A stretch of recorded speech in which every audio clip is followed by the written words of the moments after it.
I think the best way or better way to reply to the objection is to find the fundamental reason why time passes. So that is why I offer this new theory. So in this talk, there will be 4 stages. First, I will introduce what are dynamic theories of time, and then I will show or explain why they are subject to the frozen world objection. And then I will explain what is the disposition-based account of temporal passage. Then I will address how the disposition-based account of temporal passage reply to the frozen world objection.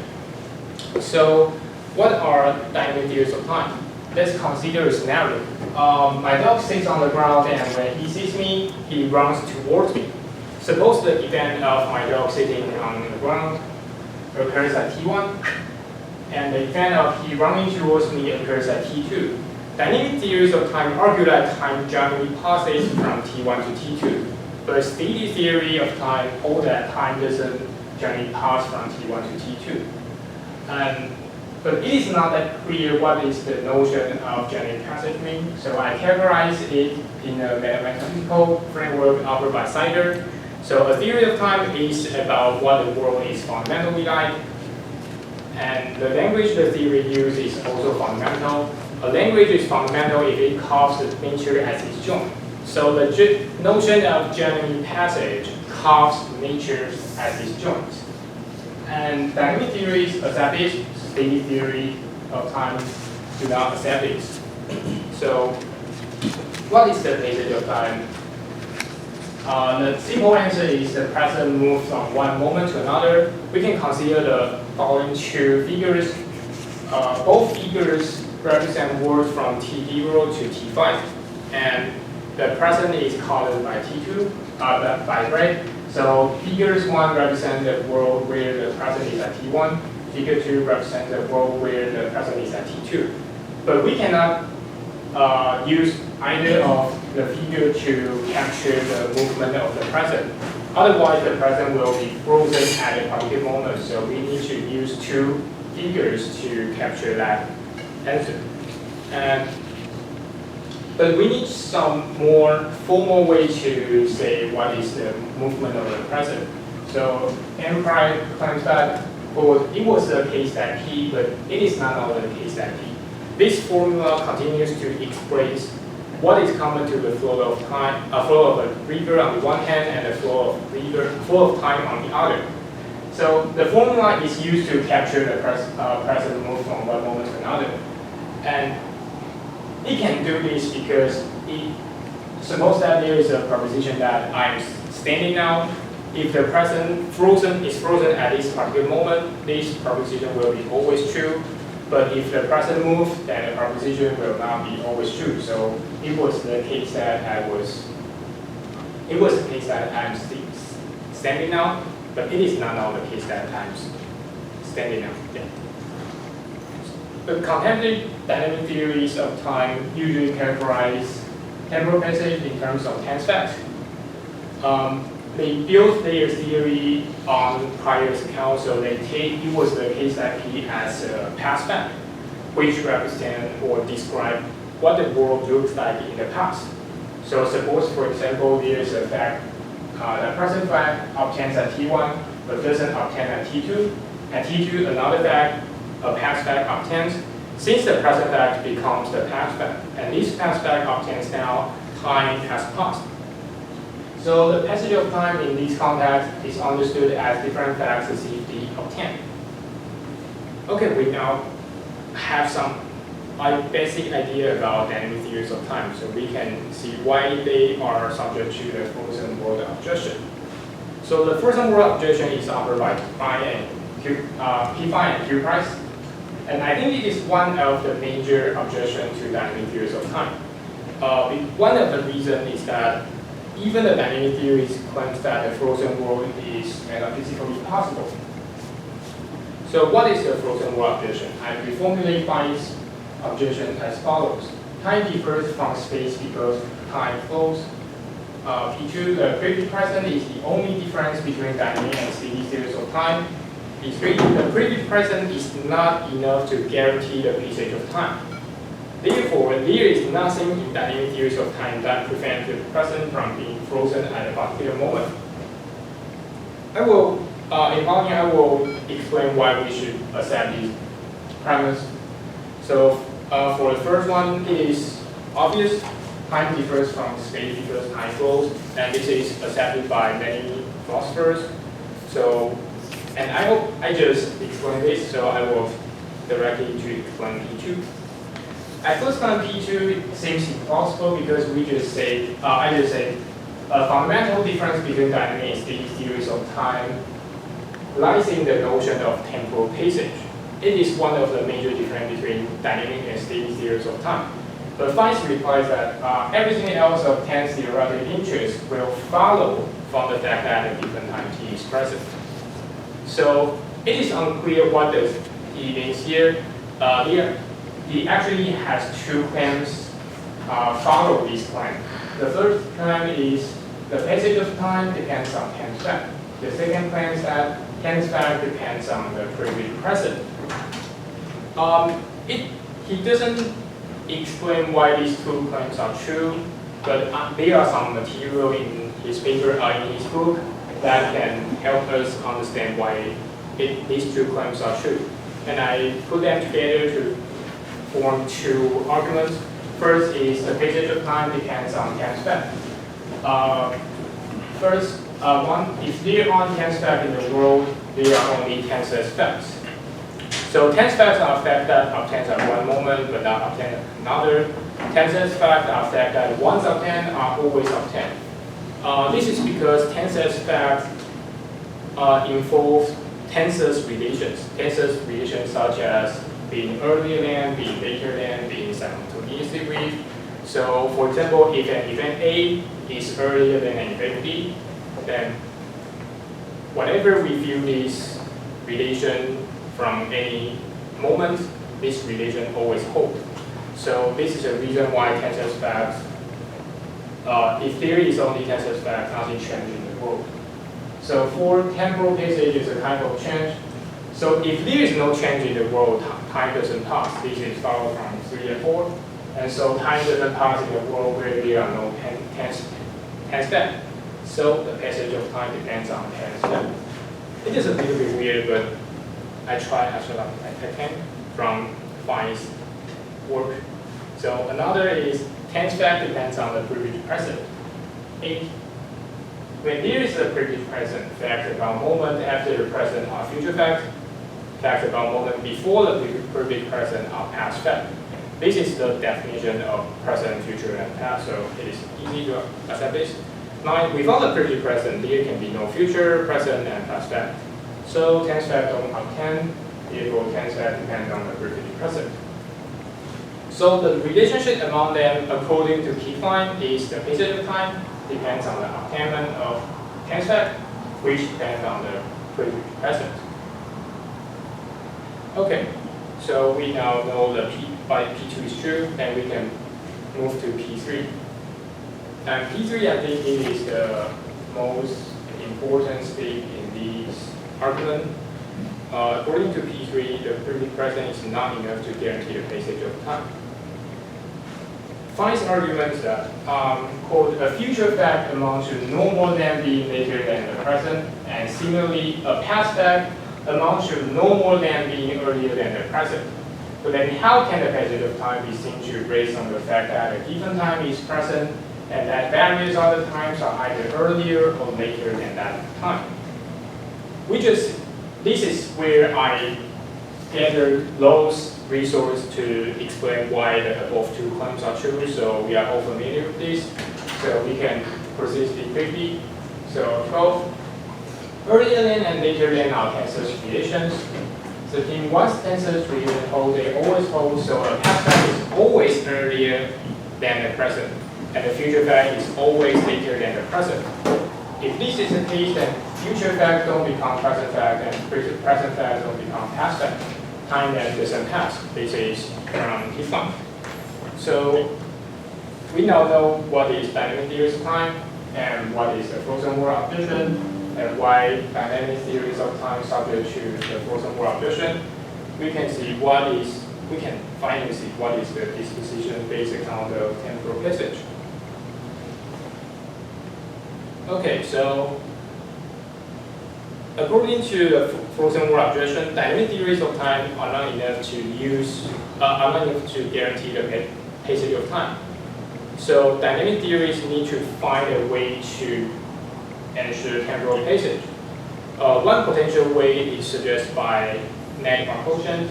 It comes that, quote, there are some properties possessed by time but not possessed by any dimension of space, in virtue of which it is true to say that time passes. So according to him, it is the property that makes time pass. So according to conclusion, these properties are Kant's property, pastness, and futurity. So the passage of time is then characterized as a moment that successively possess futurity, pastness, and pastness. We are all familiar with this because this is a traditional way to characterize the passage of time. And it is introduced in Metaphysics' famous paper, The Unreality of Time. But this approach is objected by Metaphysics himself. Metaphysics says Kant's properties are incompatible because every event has all of them. But we have immediate reply, which is that an event doesn't have all of them at one time, but specifically have them. But for this reply to work, one needs to say an object possesses futurity in the past, futurity in the future, and futurity in the present. So there are more and more Kant's properties are introduced. But all of them are incompatible, so we need to introduce more and more Kant's properties to save this approach. So here's a problem here, so we need to abandon the Kant's properties approach. But I don't think this is the end of Markosian's potential way. I think it is indeed a property that makes time pass, but it is not Kant's properties. It is a disposition. So when this disposition is manifest, time passes. And as you know, this theory is called the disposition based account of temporal passage. And this theory requires some unpacking. So let's consider a scenario. Imagine that God resides in this world and God has a special power to change the world as a whole. God exercises power and the world begins to change. It changes from the present located at one moment to the present located at another. God keeps changing the world, the present keeps changing its location, and so on. So in this scenario, God's power makes the world as a whole change. There are two questions in this scenario. First, why must the present move when the world as a whole change? My reasoning is that suppose that there is only one fundamental object in the world, and then the world as a whole changed. It changed from having one fundamental object to two fundamental objects. Then let's consider a question. Is it possible for this change to happen, but the present doesn't move? Suppose that the present doesn't move, and it is now T1. It is the case that there is only one fundamental object in the world at T1. But it is also the case that there are two fundamental objects at T1. But there is a contradiction here. So it is impossible for a world to change, but the present doesn't move. The other question for the above scenario is how do we understand God's power? So it is, many philosophers have suggested that we can understand power as a disposition. So dispositions are real properties that an object has. When one has the power to open a book, the disposition of opening a book will be manifested under certain conditions. So when these conditions are met, one opens the book. This disposition of opening the book is manifested. So we can characterize this disposition or power in the following way. It is a disposition to open a book if certain conditions are met.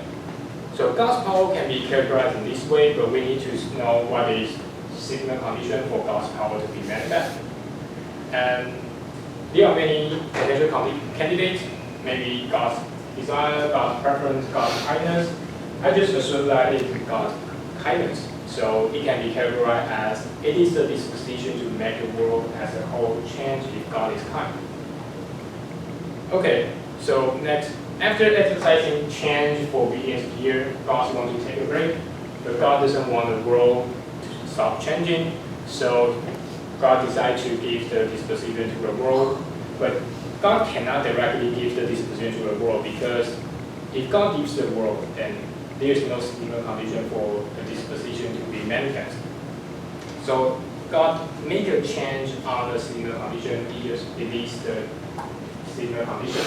And this is not a problem, because a well-known example is that the disposition of radioactive decay doesn't have singular conditions. When it is manifested, it is just manifested. So it is not a problem for the disposition to not have the singular conditions. So according to Peter, this kind of disposition is characterized as it is a disposition to change the world as a whole. And I name it becoming to distinguish from change. God's power. So after God's take a break, the scenario is this.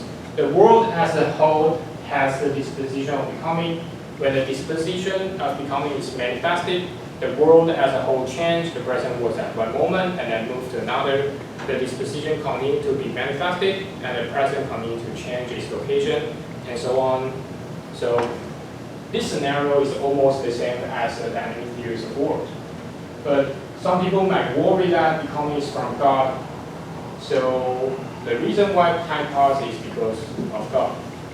But at least the passage of time is not directly due to God in the above scenario. It is because of the world's disposition. So time passes in virtue of itself. So these scenarios suggest that we can learn from these scenarios that this scenario is not only similar to dynamic theories of world, but also the same as the dynamic theories of time.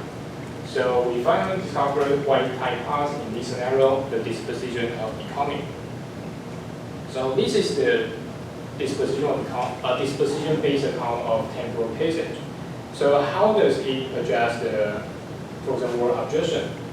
I will argue that P2 is false. P2 is the claim that the previous present is the only difference between dynamic and static theories of time. The background reasoning is that the passage of time depends on tense fact, and tense fact depends on the previous present. But I argue that the passage of time doesn't depend on tense fact depends on the passage of time. So my argument assumes the Vice frozen scenario. Suppose a dynamic world is created with your present at T2 and then frozen at T2. Tense fact of fact that obtained at one time rather than the other. This is the definition of tense fact. But in this world, some fact obtained, such as the fact that the present is at T2, the fact that the present will be at T3, and the fact that the present was at T1. But according to premise 25, these facts are not tense facts, but tenses fact. This is because this is a frozen world, so no facts are obtained at one time, but not obtained at another. So all facts in this world are tenses facts or don't obtain. So if there is no temporal passage in a world, there are no tense facts. So my conclusion is tense fact depends on the passage of time. So how does the defender of the DTP say that the DTP's world is not frozen? The DTP has a resource which is the disposition of becoming. So unless something prevents the disposition from manifesting, the world is always changing, time is then always passing. There is a scenario in the neighborhood which is from Sidney Schmaker's. He thinks that his scenario can prevent the disposition of becoming from being manifested. Schmaker's frozen scenario is that time passes, stop passing, and then passing again. So some events can seemingly stop time from passing, such as the big crunch, but whatever this type of event is, it can be understood as a masker, which maps the disposition of becoming to be manifested. So when the disposition is met, its manifestation doesn't occur even if its single conditions are present. For example, a piece of porcelain has a disposition of fragility, and if it were heat, it would break. But if the porcelain is covered with packing material, the fragility would not be manifested even if it is struck. So the packing material maps the manifestation that is about to occur. So how do we use the master to understand Shoemaker's frozen scenario? How do we use the master to understand how time starts passing and then passing again? And we can understand a simple example. How is the passing broken when it is covered by the packing material? The answer is it is not covered, or the packing material loses its ability to max the fragility. So when a master is destroyed or loses its ability to max the disposition of becoming, time passes again. So Shoemaker's whole scenario is that an event maxes the disposition of becoming, and the world is frozen. Then the event loses its ability to max the disposition is then manifest, and time passes again. Actually, the DTP is compatible with Shoemaker's scenario, but I don't think it is a problem. Only if a dynamic series of time is compatible with Fine's scenario, it is problematic. So Shoemaker's scenario is different from Fine's scenario because in Shoemaker's scenario, time passed, but time doesn't pass in Fine's scenario. So Shoemaker's doesn't really threaten the passage of time. But opponent might further contend that during the frozen world, the DTP is indistinguishable from the steady series of time. The disposition of becoming seems to not help because it is maxed, but the DTP and the steady series are still different because they have different possibilities. And these Shoemaker setting seems to guarantee this because guarantee that they are different. Even if the world of DTP is now frozen, it is still possible for time to pass again in the DTP world. Shoemaker setting guarantees because he says time will pass again after the frozen. But there is another Shoemaker scenario in the same paper, which is time doesn't pass again. So Shoemaker setting doesn't guarantee this. So there is a second guarantee from dispositionalism of modality, which is defended by Peter. So the disposition of becoming guarantees the possibility that time passes. So the basic idea is that if an object has a certain disposition, then we can say it is possible for this object to manifest that certain disposition. So a static world doesn't have the possibility of temporal passage. So this is the essential difference between the dynamic theories and steady series of time. So the DTP world is not frozen, so it is not problematic. Yeah, that's all. Thanks for.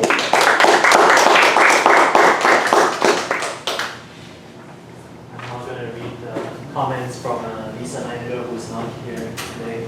Just going to read it out. Right. This is an interesting take on. I'm going to thank you on your behalf. Thank you, Yi-Cheng, for the great talk. So this is an interesting take on understanding the nature of the passage of time that exploits some of the work done in the metaphysics of science and applies it to the metaphysics of time. Overall, Yi-Cheng claims that the disposition of the world change accounts for the passage of time. The disposition of the world, or the change accounts for the passage of time. This view is supposed to accomplish two main tasks: avoid the frozen world objection, and two, explain why the world changes. I think that the attempt to accomplish these two tasks are exactly what any adequate theory of the passage of time must undertake. How I think of it is that a theory of time's passage must establish change, and it must explain why there is change. The two biggest challenges that this particular view faces is, one, showing that this view of the passage of time is better than its rival dynamic accounts, and two, showing that the metaphysics of dispositions can be incorporated into a dynamic view of passage in an unproblematic and productive way. With respect to the first challenge, Yi-Cheng wants to give an account of the passage of time that does not rely on tense facts or a privilege present, being a fundamental difference between static and dynamic accounts of time. As Yi-Cheng points out rightly, this account of the passage of time is susceptible to the frozen world objection. However, most dynamic theorists already usually implicitly make a distinction between a tense theory of time and a dynamic theory of time. This is reflected in Miller's 2013 account of A theory as having a present thesis and ontological thesis. As a result, most dynamic theorists do not understand tense facts as requiring change. Yi-Cheng sets out the strategy that a dynamic theorist should understand tense facts as depending upon change rather than the other way around. In this way, the frozen wall objection is avoided. This, I think, is the most successful possible strategy for the dynamic theorists. Theorists such as Cameron 2015, who thinks it is the nature of ages to change, and Ingram 2019, who thinks that the property of the aesthetes of things guarantee change, seem to endorse a strategy of this sort. As a result, what Yi-Cheng needs to do at this point is to contrast his view with the other dynamic theories that avoid the frozen wall objection and show why his is superior. He can plausibly do this. In offering a dispositional account of the passage of time, Yi-Cheng can claim that his account one explains why change happens, and two explains change in a way that is less exotic or mysterious than the other dynamic views. However, the worry here is that an account like dispositions does not seem to fit neatly into a dynamic account. First, Yi-Cheng should set out his understanding of dispositions more carefully. This is due to the fact that if dispositions are instantiated as a causal relation between the trigger and manifestation, then this obviously rules out a present tense version of dispositionalist passage. In addition, it seems that as though a growing block version of dispositionalist passage is problematic as well. Perhaps we are forever at the edge of a no longer growing block. The dispositionalist account does not prevent this. Yi-Cheng claims that on the dispositionalist account, time can change, but part of the lesson of the frozen wall objection is to show that it does, not just that it can. So Yi-Cheng must find a way to establish this. In summary, my aim in setting out some of the challenges the dispositionalist theory of passage faces is to encourage Yi-Cheng to say a bit more about what exactly his account is in terms of setting out his understanding of dispositions in more detail and how it compares to other dynamic accounts. And there's some other thoughts that they will not bring up in their comments, so I'll bring it up as well.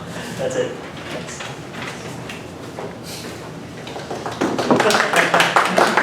Thanks, Lisa. So I know she won't. So I list her two main object comments on here. So first is most dynamic theories do not understand tense facts as required change. I think this is my fault because I don't say clearly what I mean by dynamic theories of time, because some people might think dynamic theory directly think that it is a theory, but I try to use this term more neutral. It not only refer to a theory, but also refer to other theories that accept time generally passes. So, for example, Sandbaran's papers, Sandbaran and Dalhousie papers, causal theory of spacetime. It has a section says that their theory can be dynamic as long as they have a principle of dynamic in their theory, then their theory can be dynamic.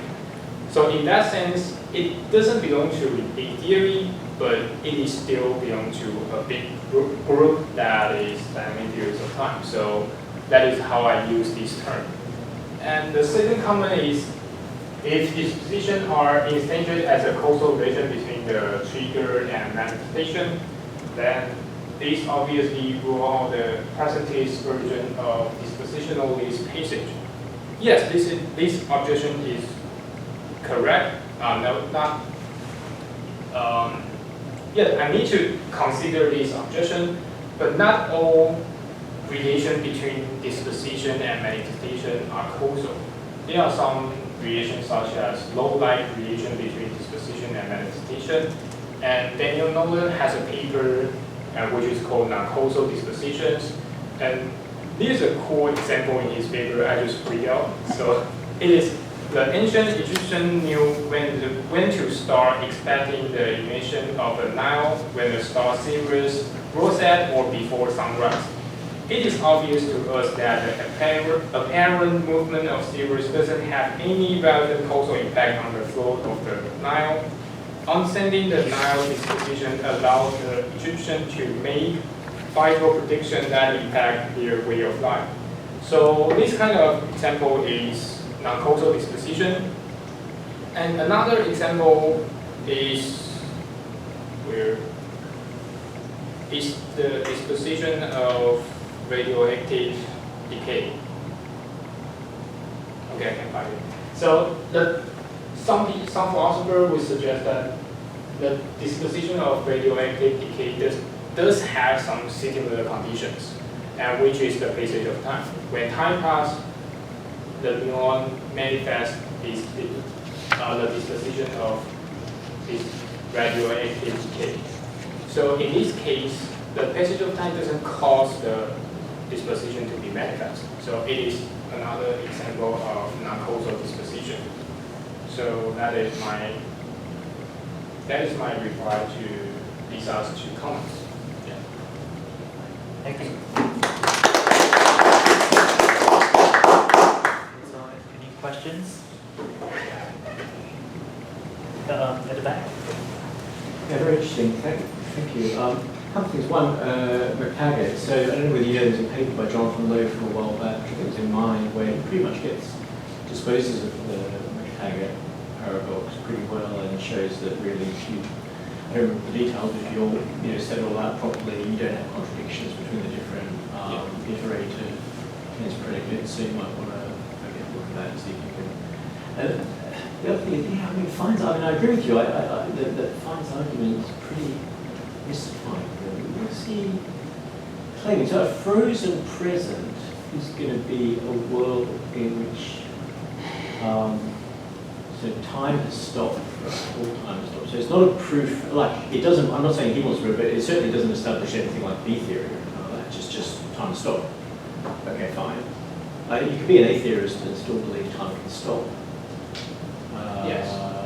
I'm an atheist, but I could imagine God just freezing everything just immediately and then, okay, so time stopped. But I'm an atheist, when there is time, when time is doing something, it's moving. And the other thing is, a frozen present is still a present, right? So it's not like you've got rid of, again, doesn't get rid of the A theory is still kind of applicable, right? It's still the truth about the world is still tense. It's just a frozen present. It's not like a frozen present, the way I understand it is, thought experiment, a frozen present is still a present, right? It's not, doesn't eliminate the present, it just freezes it. So there aren't multiple presents anymore, there's just the one for forever now. And so it's still tensed. Yeah. So I don't know, I guess I'm just trying to think out loud as to, I don't really understand what he's getting at, and I think you're right to point out some of the problems here, so. Okay, thanks. So I think I share all what you say about Fine's objection, and because that is what my intuition when I first see this argument. What is the problem or that Fine wants to point out, which is that he thinks if we draw two figures, or if we draw two figures or two pictures, one is D theory and one is dynamic theory, what else we need to draw to distinguish them? And he says, we need to draw the previous present as one figure, and it will make it different from the other. But so that is his primary three. But he thinks it is not enough but we have an intuition that A theory is dynamic. Time passes from one moment to another, the present moves from T1 to T2. So if we only add one thing, the previous present, and one picture, then it is not enough to guarantee the passage of time. Because tense fast, I want to say he has a really core understanding about tense fact. Tense fact are facts that obtain future facts are obtained after the present, and the past fact obtains before the present. And I find there are many philosophers think tense fact, future fact seems to obtain at present, and it is about the future, so it is called a future fact. So it is not future fact obtains later than the present. So I think the essential element in the frozen world objection is this paragraph, which is the future fact is later than the present, so future fact doesn't become the present fact, so present doesn't move. So even if we have all things, tense fact, previous present, it is still not enough to guarantee the present moves from one moment to another.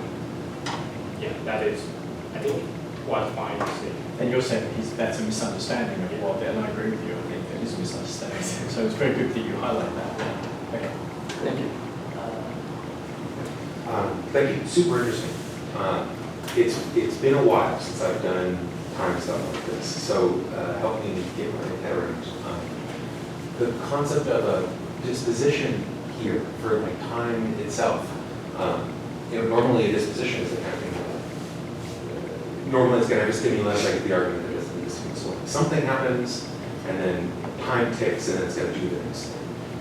And it's that time ticking sort of in the background that feels necessary for change, feels necessary for like, the disposition to kick in. And so it's really hard for me. I mean, I think this is part of the weird stuff about the frozen world too, is frozen relative to what? Stretch out the time between moments. That's just the same moments.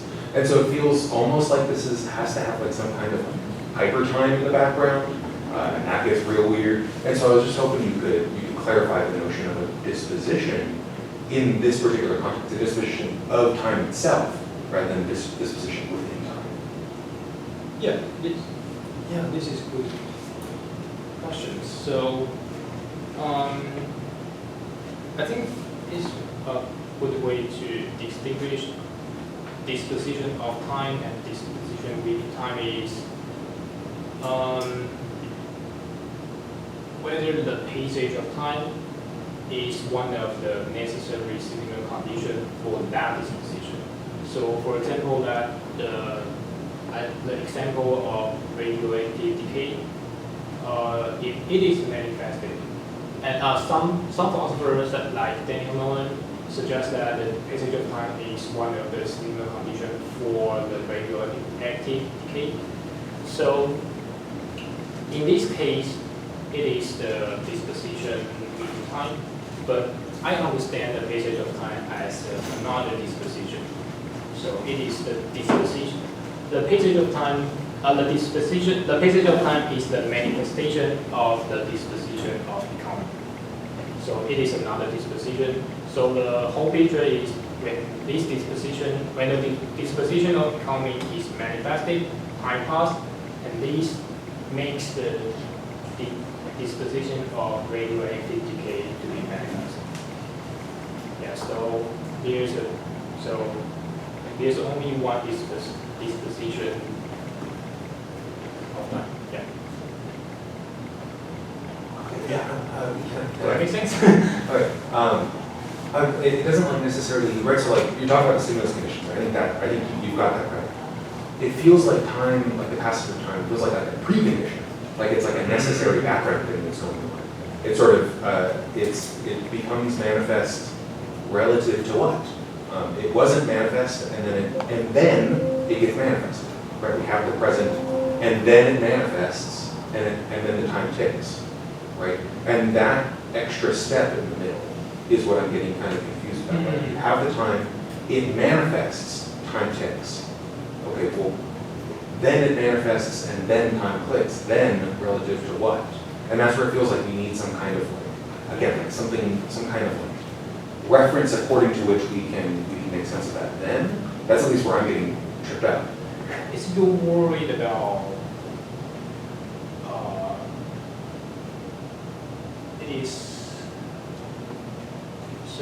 is you worried about the disposition of becoming need to have some signal conditions?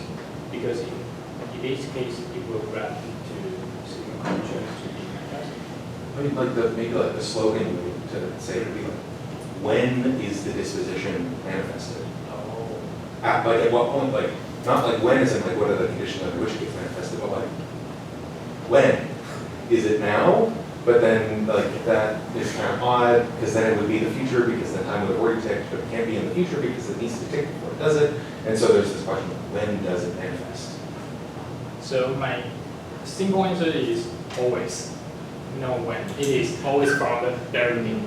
So in a metaphorical way is when the world is created by God and time time start passing. So that disposition is manifested always until it is matched by certain event.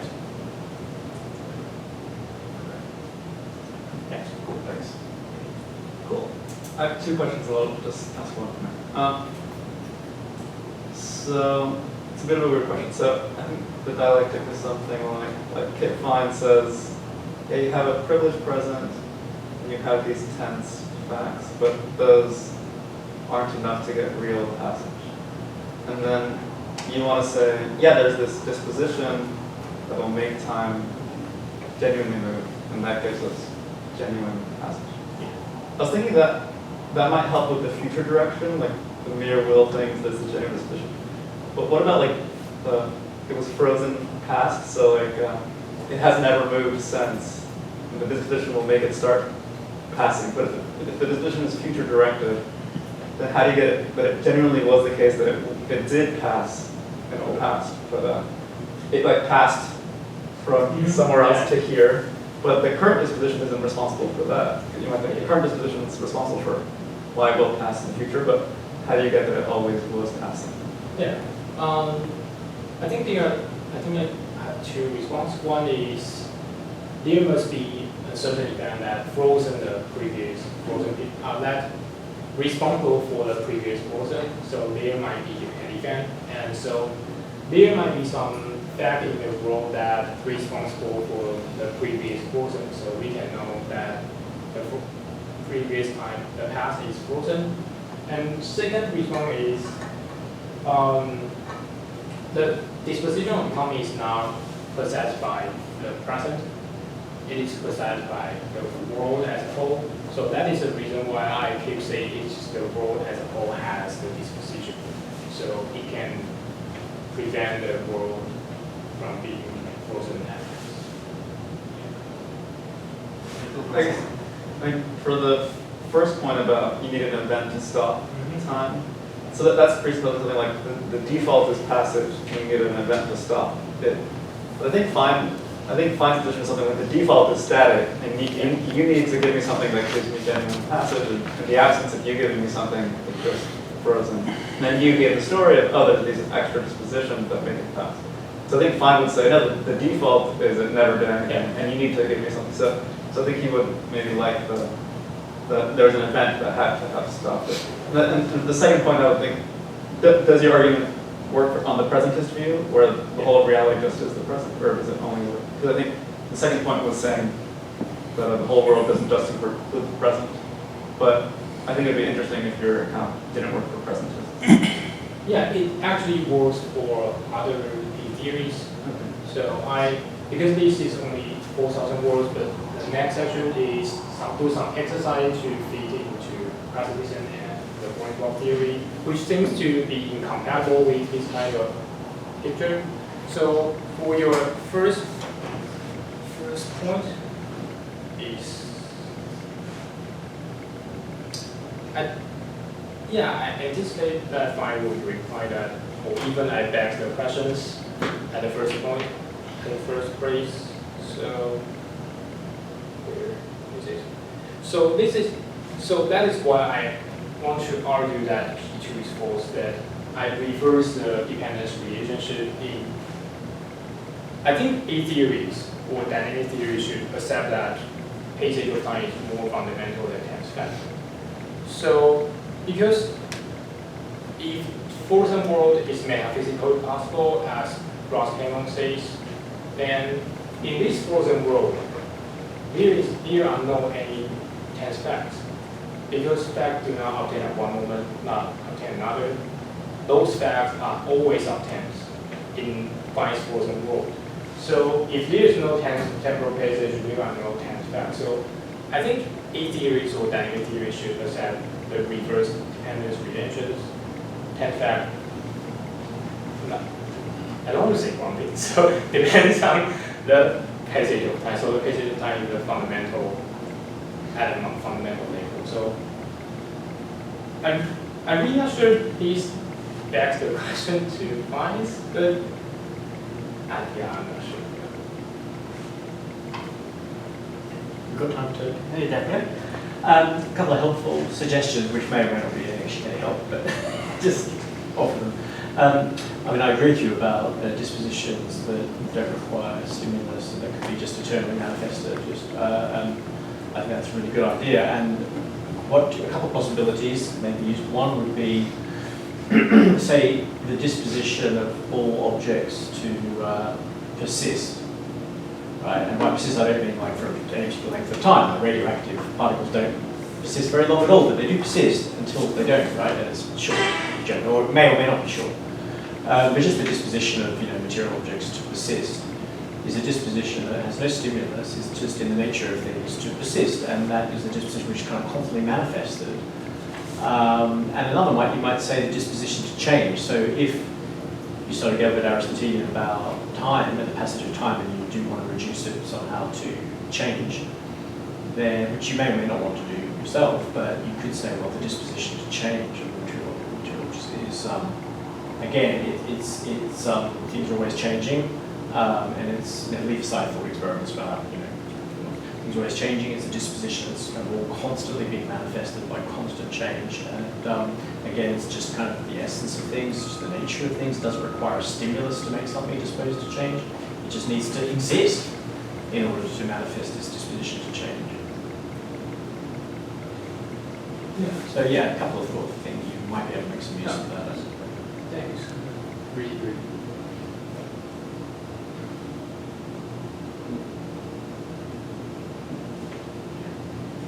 Any other questions? So I wanted to ask about the shoemaker case. So I think your response is something like, during the frozen period, there's a mask of the disposition for time to continue passing.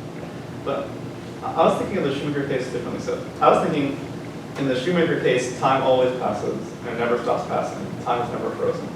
It's just that there are certain periods where the contents of time don't do anything. So like time continues to pass, but like the material contents of time just like sit there doing nothing, and then they change.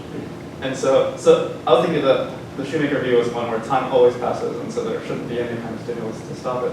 And the sign that time passes is that, I don't know, I forget the time interval, something like, suppose there are 60 years where the material content is frozen, but time passes.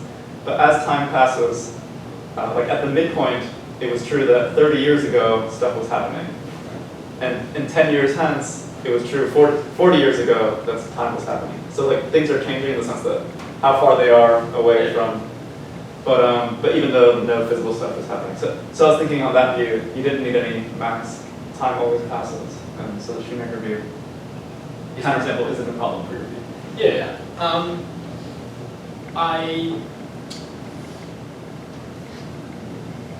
Actually, there are many scenarios in shoemaker's paper. Okay. Yeah. So, I think there is one that he says, because he has example that one region of space is frozen, but we can see from the other region that nothing in that region changes. So, but there's a case that all regions are frozen. Yes. So, but I was thinking even in that case, time is passing even though the world is frozen. Okay. Interesting. Yeah. So, because like 60 years have to pass while things are frozen. Yeah. Any other questions? Well, if not, let's thank Yi-Cheng again for his talk.